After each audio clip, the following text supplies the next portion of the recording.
हम रुक करते हैं दिलीप घोष जी की, वो हमारे साथ जुड़ गए हैं। सर, एक सवाल है, टीएमसी इस बार कहीं ना कहीं अटैक मोड से थोड़ा धीमे नीचे गए। पहले हमने देखा है कि बार बार जब भी कोई इन्वेस्टिगेटिव एजेंसीज ने इन्वेस्टिगेशन किया है, ममता बनर्जी धरने पे लग गई। इस बार क्या अलग हो रहा है? कल परसों भी ऊंचा तेवर था उनका। उस दिन परसों सभा में ममता बनर्जी बोली कि हम ईडी से न डरते हैं, न सीबीआई से, हमारा रीढ़ सीधा है, हमको कोई नहीं झुका सकता।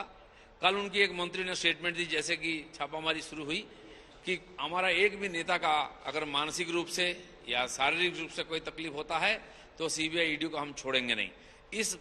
इस प्रकार डायलॉग देने वाले, और ममता बनर्जी उनके एक ऑफिसर के लिए जाके धरना देती हैं। उनका घर में सीबीआई के 12 ऑफिसर गए थे और उसके पहले ममता बनर्जी पहुंच गई, और यहां हुआ कि सीबीआई 12 ऑफिसर को पुलिस ने अरेस्ट करके और थाने में ले गया। इस प्रकार बहुत घटना हुई। उनका यही पार्थो बाबू ने 5 वाइस चांसलर को लेकर धरना दिया था। बहुत सारा घटना लोगों ने देखा है, और सब ये घटना का उद्देश्य एक ही है कि सीबीआई से बचने के लिए, ये जो छापामारी इसको रोकने के लिए। कल एक मंत्री ने स्टेटमेंट दिया कि सीबीआई को आदेश मिला है और जांच करने के लिए, ईडी कहां से आ गया?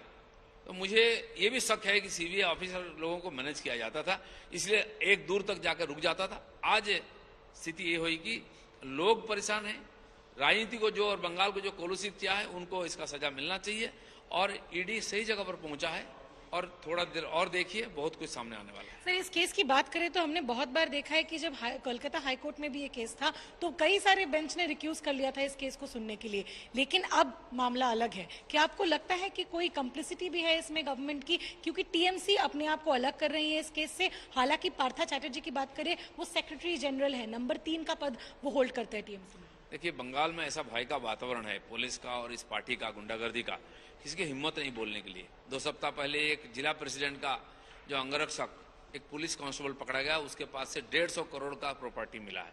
तो ये कोई बड़ी बात नहीं, आम बात। उनका घर देखने से पता चलता है, गाड़ी देखने से पता चलता है।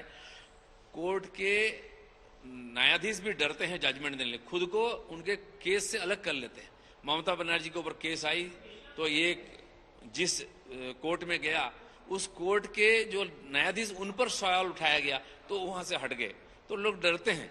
उस डर का माहौल में पिछले महीना में एक महामान्य न्यायाधीश ने 5 केसेस में सीबीआई का ऑर्डर दिया था, जिसका शुरू हुआ है इंक्वायरी। तो उन्होंने बोला था कि मेरे कानपट्टी में भी बंदूक रख लो, फिर हम डरने वाले नहीं, हमारे कोई खोने का नहीं है, हम सच्चाई को सामने लाएंगे। ऐसे एक आध व्यक्ति होते हैं तब इतना बड़ा घटना होता है।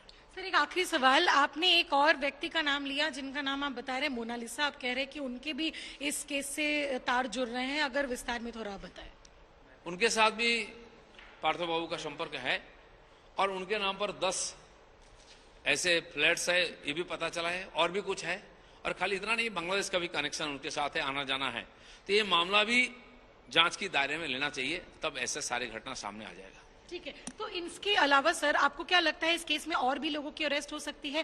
टीएमसी के और लोगों की तार जुड़ सकते हैं? फिलहाल अभी तक अर्पिता चैटर्जी जो है उनका नाम आया है, उनके जो पीए है सुकांतो, उनका नाम आया है, लेकिन टीएमसी के और मेंबर्स के नाम नहीं आए। और गवर्नमेंट ऑफिशियल्स, क्योंकि एजुकेशन डिपार्टमेंट की जो एनवेलप से उसमें पैसा मिला है, तो आपको क्या लगता है कि और भी ऐसे डिपार्टमेंट के लोग जुड़ सकते हैं और टीएमसी के भी लोगों के नाम जुड़ेंगे? बहुत लोग, बहुत नेता आने वाले हैं, आना चाहिए। अगर नहीं जोड़ते हैं तो हम बहुत आश्चर्य होंगे।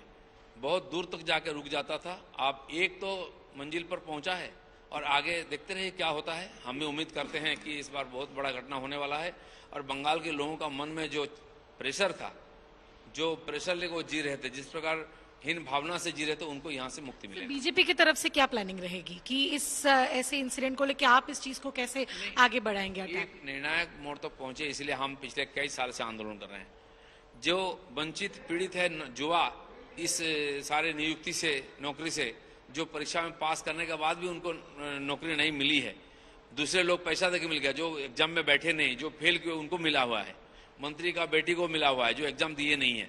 तो हम उनके साथ भी आंदोलन करते रहे इतने साल तक, आगे भी करेंगे जब तक ये समस्या का समाधान नहीं होता है। और ये पार्टी और जो सरकार है पूरा भ्रष्टाचार से डूबा हुआ है। जब तक इसका समाधान नहीं होता है, हर व्यक्ति को अंदर नहीं भेजता है सीबीआई, तब तक हम लोग भी आंदोलन। सर एक सवाल आम आदमियों की तरफ से हमने देखा पहले भी ऐसे कई मिनिस्टर्स थे टीएमसी के जो अरेस्ट हुए थे, उसके बाद कई इश्यूज भी टीएमसी की तरफ से बनाए गए, वो छूट भी जाते हैं, फिर केसेस शांत हो जाती है। क्या इस बार कुछ अलग होगा? क्या इस बार इस केस कोई नतीजे तक पहुंचेगा? क्योंकि ऐसे कई स्कैम्स हो चुके हैं, नारदा केस हो जाए, शारदा केस हो जाए, लेकिन उसमें एंड तक कभी नहीं पहुंचती है केस। नहीं, देखिए, ईडी का गतिविधि से पता चल रहा है कि ये लोग बहुत सीरियसली इसको डील कर रहे हैं, कि उनका ऊपर भी प्रेशर है। देश में बहुत घटना ऐसी हुई है, कई बार छूटे भी लोग, लेकिन लालू प्रसाद यादव आज जेल में है और महाराष्ट्र के 2 मंत्री भी जेल में। ऐसे कई लोग हैं, बड़े बड़े नेता। आज सोनिया गांधी को भी उनके सामने जाना पड़ा, जो अपने को संविधान और कोर्ट का ऊपर समझती थी। तो देश परेशान है, पिछले कई सालों से भ्रष्टाचार का इतना रमरमा है, उससे लोग भ्रष्टाचार हताश है, डरे हुए भी हैं। तो मुझे लगता है कि लोगों को न्याय मिलेगा और देश एक नया रास्ता पर चलेगा। सर आप भी बहुत ज्यादा वोकल है बंगाल के मामले में, सबसे ज्यादा अगर कोई आवाज उठाता है बीजेपी से बंगाल के मामले में वो आप है। तो क्या हम ये देख सकते हैं कि आप कुछ और एक्शन के बारे में पूछे, क्योंकि ईडी हो या कोई भी हो, डिस्ट्रक्शन ऑफ एविडेंस की भी एक चिंता रह जाती है, क्योंकि वो बंगाल है। आप लोगों ने भी इस मामले में पहले आवाज नहीं, देखिए, ये कोई व्यक्ति या पार्टी का मामला नहीं है, पूरा समाज का, देश का मामला है। पहले भी हम लड़ाई की है, इसीलिए हमारे ऊपर बंगाल का हर कोर्ट में केस है और केस से डरा करके सामान्य लोगों को रुकते थे, पुलिस से डरा करके रुकते थे। मुझे लगता है कि वो सीमा पार हो चुका है, समाज भी तैयार है लड़ने के लिए, हम भी तैयार हैं, न्याय सबको मिलेगा। तो ये थे दिलीप घोष, जिनका कहना है कि न्याय सबको मिलेगा और इस बार मामला अलग है, इनका ये कहना है, क्योंकि हर बार ये होता था कि डरा धमका के केस को रोका जाता था, लेकिन इनका ये मानना है कि इस बार ईडी के पास ठोस सबूत है और इसीलिए कहीं ना कहीं लोगों को न्याय मिलेगी।